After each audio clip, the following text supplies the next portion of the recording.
The Mariners are 53-47, exactly 53% winning percentage, 100 games into this season. As we sit here on this Tuesday, right before the trade deadline, where does this roster after 100 games sit out of the 30 in baseball? I just hope, I wish that they had won yesterday so they could be at 54%. 54%, I know, so close. Would have been really fitting. Yes. It's such a great question because I look at the Mariners and I believe that in this environment right now, where the best baseball team in 2025 on July 22nd is the Milwaukee Brewers at a 600 winning percentage, which equals 97 win pace. There is no dominant team this year, guys. Nothing even close to it. And when you look at the Brewers, it's almost like they remind me in some ways of the Mariners. The Mariners have a star in Cal Raleigh. The Brewers don't have that, but Milwaukee is just so solid at every position.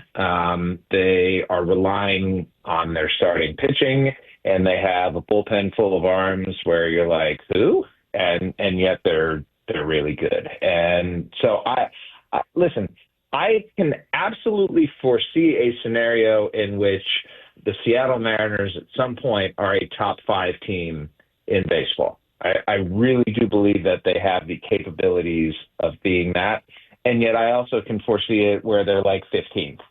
And it's just, there's such variance in baseball right now. And the team, the group of contenders is just flattened to the point where the trade deadline is of paramount import. Like, if the Mariners want to be more the top 5 team than the top 15 team, they need to go out and do work over the next, 9 days. Like, this to me might be the most important time of Jerry Dipoto and Justin Hollander's tenure as the executives running the Seattle Mariners. And I think they have the opportunity to do something really good this year. And I think I said it last week. I will reiterate it every day until the end of the season. You can't waste a Cal Raleigh season like this.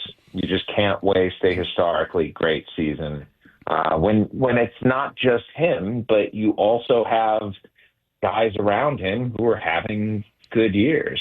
I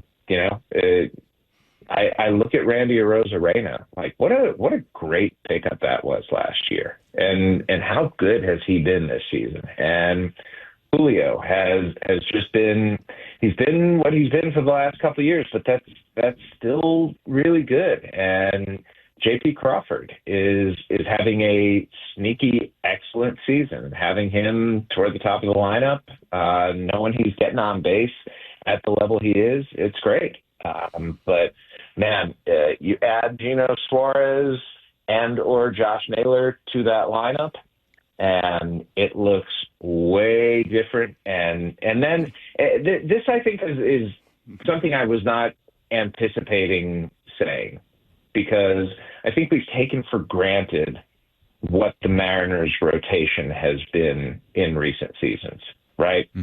Like they've gone out there and they've just put up innings and they've put up numbers and they've put up quality starts and they've been consistent and reliable. If the Mariners rotation can get back to what it has been and can be at that, top 5 in all of baseball level consistently, that's where this team goes on a rocket ship. That's where they take off. It is in the consistency of that starting pitching, because I think they are, after the trade deadline, going to have the bats to sustain that.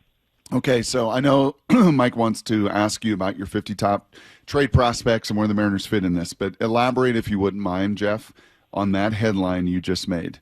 You said that this may be the biggest, 8-day stretch for Justin and Jerry in their tenure here in leadership with the Seattle Mariners. Give me 2 or 3 reasons why.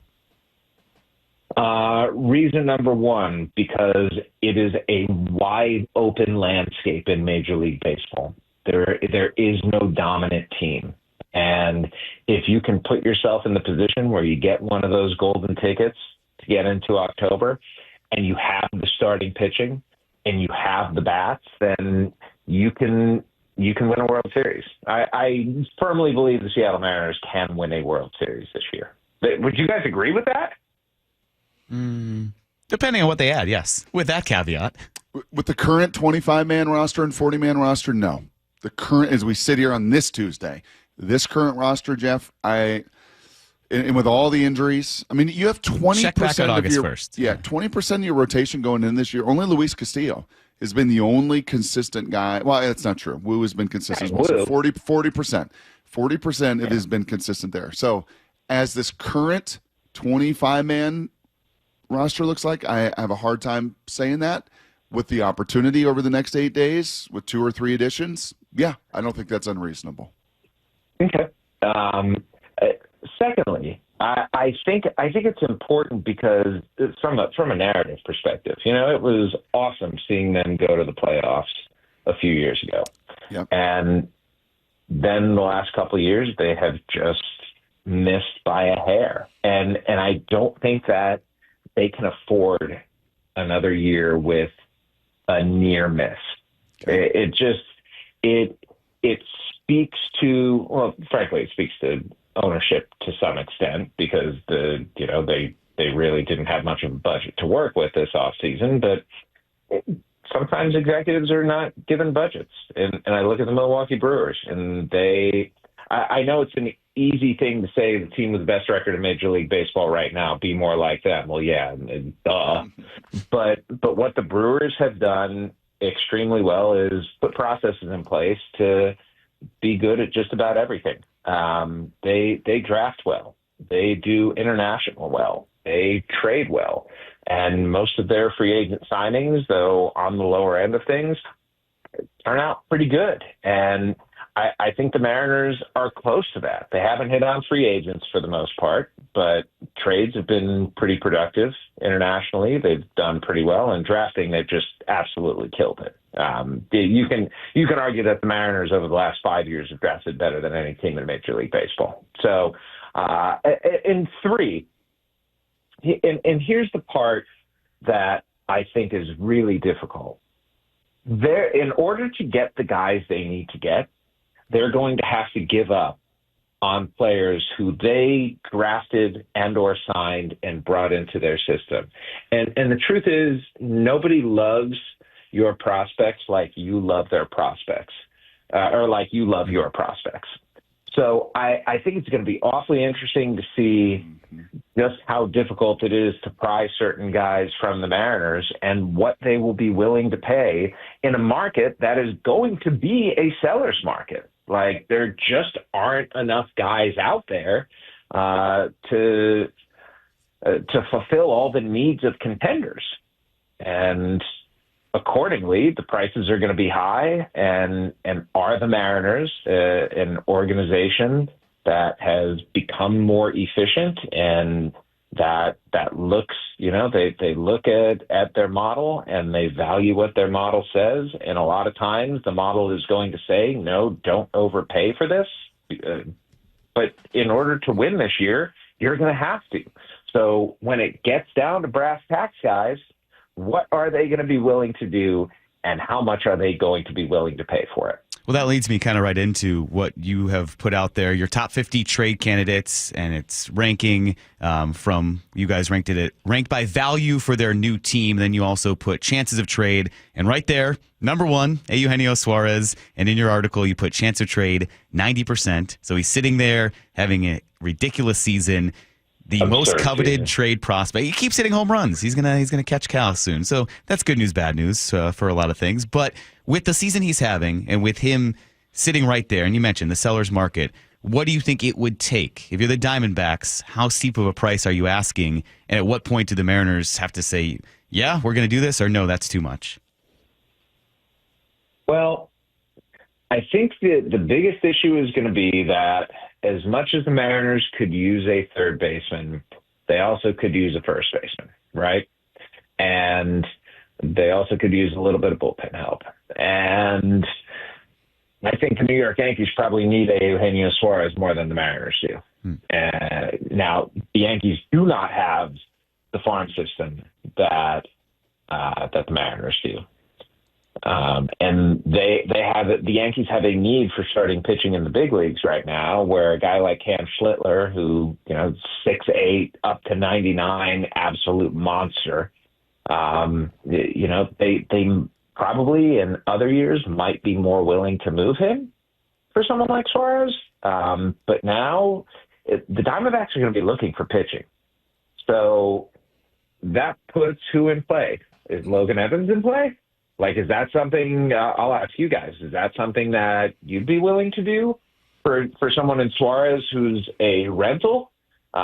Maybe not one for one, but if it were Suarez and Naylor, would you be willing to put Logan Evans in that deal? Or are you looking more to go from the position prospect depth that you have? Mm-hmm. I'll say this. I do think Cade Anderson signing with the Mariners helps them in terms of being willing to trade or being able to trade starting pitching, because they have Gerangelo St.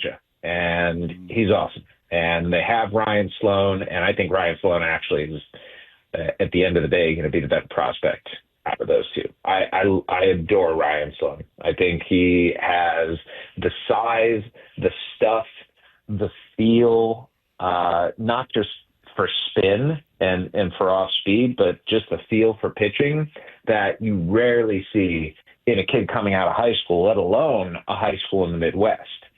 So everyone's going to be asking for Ryan Sloan, and that, if that's the line in the stand that the Diamondbacks draw, that's going to be a difficult one for the Mariners to consider. But I think they want more near major league ready starting pitching, and that's what Logan Evans is, right? Mm-hmm.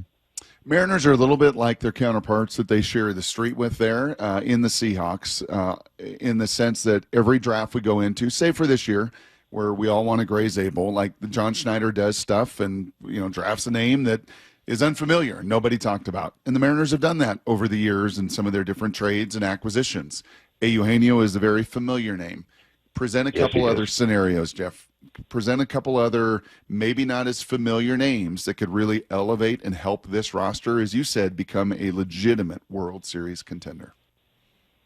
I mean, as we're looking at third baseman, it's interesting. There are quite a few third basemen available. Ryan McMahon is going to be pricey in terms of dollars at $16 million a year for 2 more years beyond this year. He's played in Colorado his whole career, so when he gets outside of that, you don't know how he's going to adjust. The Mets have a really interesting group of guys with Mark Vientos and Brett Beatty, Ronnie Mauricio, Luis Angel Acuna. They're likely to move one of those infielders. So you would be getting a guy who's under control. And I remember seeing Vientos last year during the postseason. The guy looked like a star. And so Vientos' step backward this year has been a bit of a surprise to me, and you might be able to buy low on a guy like that. Someone like Willie Castro with the Twins has the ability to play multiple positions, including third base. And then you're just looking at sort of lower end guys, Luis Arias, Jonathan India potentially, Yohan Moncada, who's with the Angels right now. Those are upgrades, but are they good enough upgrades? It depends on what else you go out and get. If you're going out and getting a Josh Naylor or a Ryan O'Hearn at first base, then maybe the upgrade at third base doesn't have to be quite the same. But I say be greedy. Like I just want to see this team win. You do? You do, Jeff? You do? Yeah. I do. So every time I come on here, I don't hear complaining about what this team should be. I just want you guys to feel happiness for one time. Oh, Jeff Passan wants him to win. Joy. Jeff Passan wants him in a World Series. You don't think Lyle Goldstein does? You don't think I do? You don't think our bosses do? You don't think the whole city is ready, Jeff? I wish you could see Brock right now. Veins popping. Face red. I know. Here's the thing, too. Brock can get red, I bet. Brock's got some tomato in him. Yeah. It's more of the vein in my neck that just pulsates. You don't think Is it a neck? I always picture football No. players as being forehead vein kind of guys. My forehead's a 5-head, a 6-head. It's a lot of skin. Now it's just this vein in my aorta right there just starts to pulse. And yeah, I think in everything you've said today, Jeff, I can imagine our audience like nodding along, driving. Well, they're not driving. They're stuck on 405 or I-5 right now like a bobblehead. Like, yes, Jeff, you're right. This is the year that the best team in baseball right now, you're facing them, and they're 7 games better than you. That's the best team at 60-40, and you're at 53-47. And we've seen this, and we've seen Pop, and we've seen – so just I guess the overriding question I have, and I'm sorry, Lefko, I've dominated all these questions, is with those moves, with a Castro, an O'Hearn, a really nice reliever, is that enough impact? Or do you need a Naylor and a Suarez and just impact difference makers? Can you do it at the B level, or do you need that A level impact? If there were a guy, Brock, who was available, who would be at the Juan Soto level, I think I might agree with your premise here. Okay. Like, go out and get that dude. And as good as Eugenio Suarez, as well as Eugenio Suarez has played, maybe he is that guy. But you guys have also seen bad Gino. When he's on a heater, man, it's a majestic thing. But when he's in a slump, it is the polar opposite of that, and it can get pretty ugly there. And you're like, why is this guy even out there? There is no consistently great bat that's available right now. And so while I'm a guy who abides by the Breaking Bad principle of full measures as opposed to half measures, in this trade market, I'm not sure that there's a full measure that's necessarily going to be worth going for. As long as they do something. Like, there are other contenders right now. I could foresee a scenario in which the Boston Red Sox do nothing at the deadline. They just stand pat with what they've got. I don't think Tampa Bay is going to do a whole lot at the deadline. Certainly not like a hugely impactful move. And so looking around at the landscape of what your competitors are going to do, and you can throw Texas in the mix there. I think the Rangers are going to add, but I'm not sure that they're going to add significantly, and I think they even could subtract, like Adolis Garcia, for example, is available, and he could be on the move. So I think the Mariners have a real opportunity, not to like sneak into the playoffs. You never want to do that, but I think they're in a good position right now. And to me, this deadline is not necessarily about winning it, right? Like on August 1st, are the Mariners going to be at the top of the list in the winners and losers column on ESPN.com? I don't think they need to be at the top of the list. I just think they need to get better. And I think they need to prioritize getting better. And I think that's their goal right now. Talking with other teams, that's the sense that I've gotten, that the Mariners are, let's put it this way. I have a column that's going to be running tomorrow. It's going to be my final trade deadline preview. And at the top, I have a category called Teams Going Big. And it's teams that are all in and teams that are all out. Teams that are all out, I got the Rockies, White Sox, Pirates, and Nationals. Teams that are all in, the Blue Jays, the Phillies, the Yankees, the Cubs, and the Seattle Mariners. We've been trying to figure out what you can get out of a George Kirby or Logan Gilbert in the second half coming off of injuries this season. And you wrote the book about pitching and about how pitchers recover and all the injuries that come with it. Is it fair to think that we will see a dominant George Kirby at some point and a dominant Logan Gilbert, or are these injuries that they suffered enough to keep them from being back to full health at some point this season? Well, I think we have seen that from them, though, haven't we? Well, Gilbert's had short outings. We haven't seen a long outing from Gilbert yet, which has been a little concerning. Yeah, to me, that's not of great concern in the same way that Shohei Ohtani going only, 2, 3, 4 innings is not of great concern. Now, I know it's a little bit different with the Dodgers because they're going to be in the playoffs, whereas the Mariners are fighting for a playoff spot at this point. But I think being judicious in the way that you deploy your starters is really important because the one thing that the Mariners, if they're going to win the World Series, can't afford is one of their big arms to be missing time. Mm-hmm. And, as much as because I wrote the book, I'd like to think of myself as an expert on the matter, I also know enough to know that every guy is different and that the Mariners are throwing George Kirby and Lugo Gilbert the way that they are in response to how their arms are feeling. So, yeah, would it be nice for Walter to show up and throw a shutout? Yeah, that's what you're hoping for. That's what you're building toward. But I don't think I'm going to get panicky about that until the middle of September. If he hasn't shown that by September 15th, probably not getting it. But a slow buildup, I'm perfectly fine with that because at this point, it doesn't matter quite as much.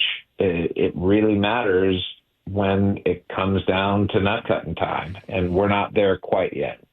Final 30 seconds here, Jeff. Seller's market, what would a Merrill Kelly or a Seth Lugo cost the Seattle Mariners if, again, to add to the roster, add to some of those injury concerns, don't know fully about Bryce Miller yet, what would one of those two cost?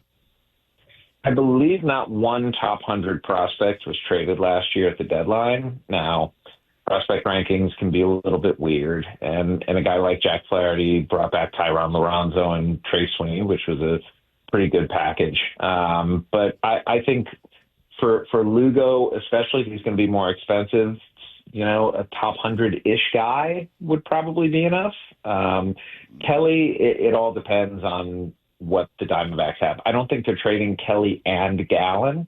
So it's really going to be who do they have the best offer for. And it's really interesting what Arizona is going to do at the deadline this year. To me, that is what the deadline is going to hinge on. Yep. Great stuff, Jeff. I know you're on here with these two every week. It was a pleasure to talk to you, and I know the pros will be back next week. But thanks for joining us here. Pleasure's all mine, Mike. Thank you for so dutifully filling in. Yes. And Brock, I hope your vein stops throbbing. He's still tomato right now. He's still a little red, I have to tell you. It's getting back to normal. Thank you, Jeffrey. See you, boys.